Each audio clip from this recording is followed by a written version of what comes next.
क्या आप जानते हैं 2008 के बाद से भारत में हर साल होली और दिवाली की तरह ही लोगों को एक चीज का बेसब्री से इंतजार रहता है, जिसका क्रेज पिछले साल के मुकाबले हर साल दुगना होता जाता है, और वो चीज है आईपीएल। पर अब लोगों को आईपीएल मैच देखने से ज्यादा उस पर बैटिंग लगाने का इंतजार रहता है। पहले तो ये बैटिंग्स ऑफलाइन या तो कहे अनऑफिशियल तरीके से की जाती थी, जो कि मार्केट में इनलीगल होती थी, पर अब इन्हें मार्केट में लीगल बना के लोगों के सामने लॉन्च कर दिया गया है और इनका नाम बदल के रख दिया गया है ड्रीम 11, 11 सर्कल और भी ऐसी एप्स आपको देखने को मिल जाएंगी। पर यहीं पे सवाल आता है, क्या बैटिंग इंडिया में लीगल है? क्या ये एप्स आपके साथ में फेयर है, या फिर ये एप्स आपके साथ में स्कैम करके आपके पैसों को आपसे ठग रही है और आपको मालूम तक नहीं है?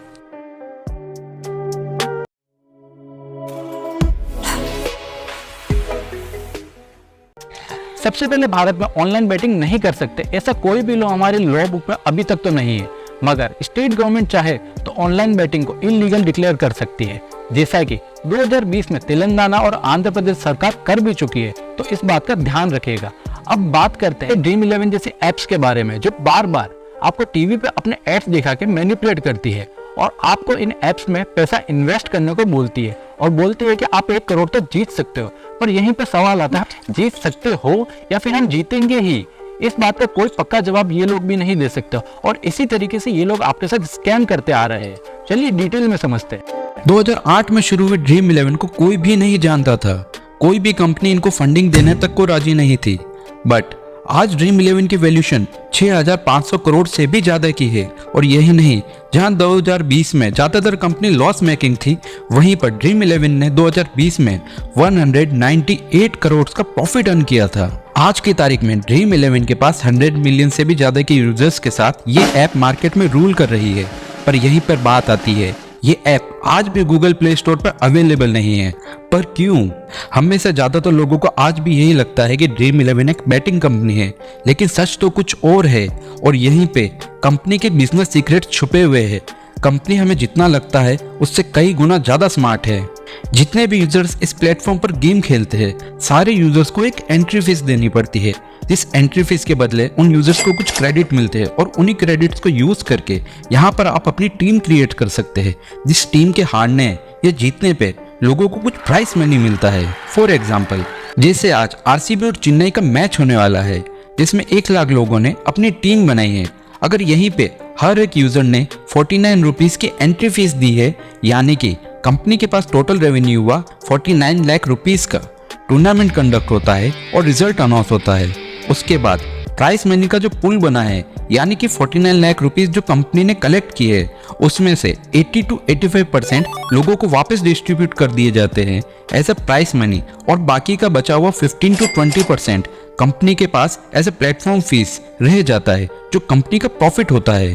पर यहाँ पर आपको टीम बनाकर सिर्फ लक ही नहीं, स्किल और क्रिकेट के नॉलेज के साथ साथ सही जजमेंट की भी जरूरत पड़ती है।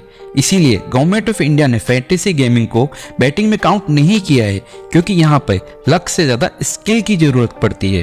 पर जो रियल क्रिकेट बैटिंग है, जो कुछ इस तरीके से होती है, मान लीजिए आज मुंबई और राजस्थान का मैच होने वाला है, जिसमें मुंबई के जीतने के चांसेस ज्यादा है, तो मेजोरिटी ऑफ लोग मुंबई पे अपना पैसा लगाएंगे और ऐसे केस में बुकीज उस टीम के प्लेयर्स को खरीद लेते हैं और जीतने वाली टीम को हरा देते हैं, जिसमें बुकीज को तो काफी ज्यादा प्रॉफिट होता है और इसी चीज को मैच फिक्सिंग भी कहा जाता है।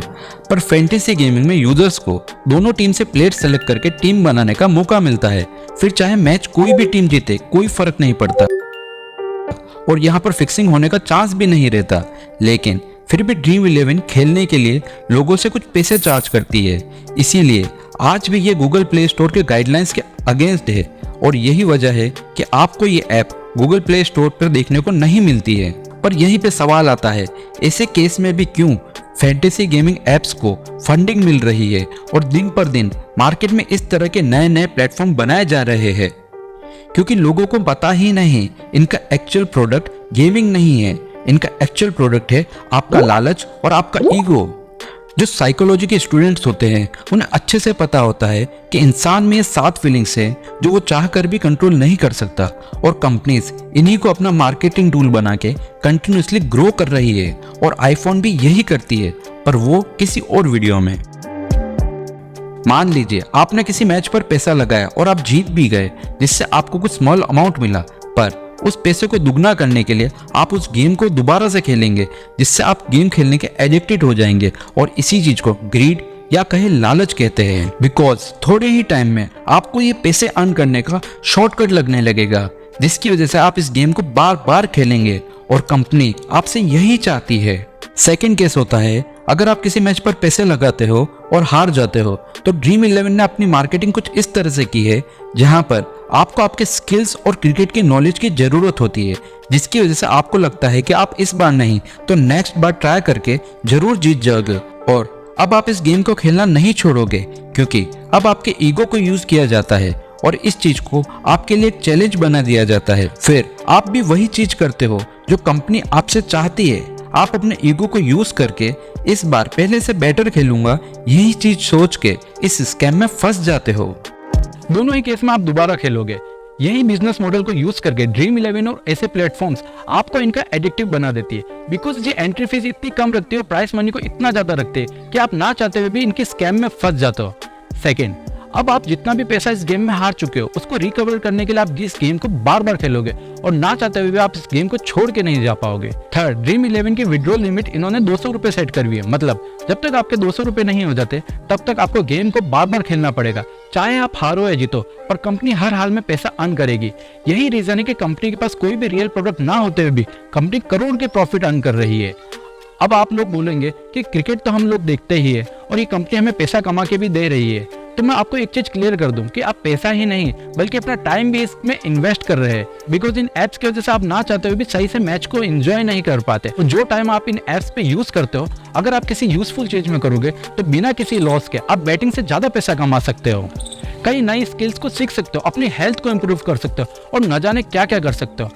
अब ये सवाल मैं आप पे छोड़ता हूँ कि जिस टाइम में आप कुछ भी बन सकते थे, पर 50 से 100 रुपए के लालच में आपने उसको बर्बाद कर दिया।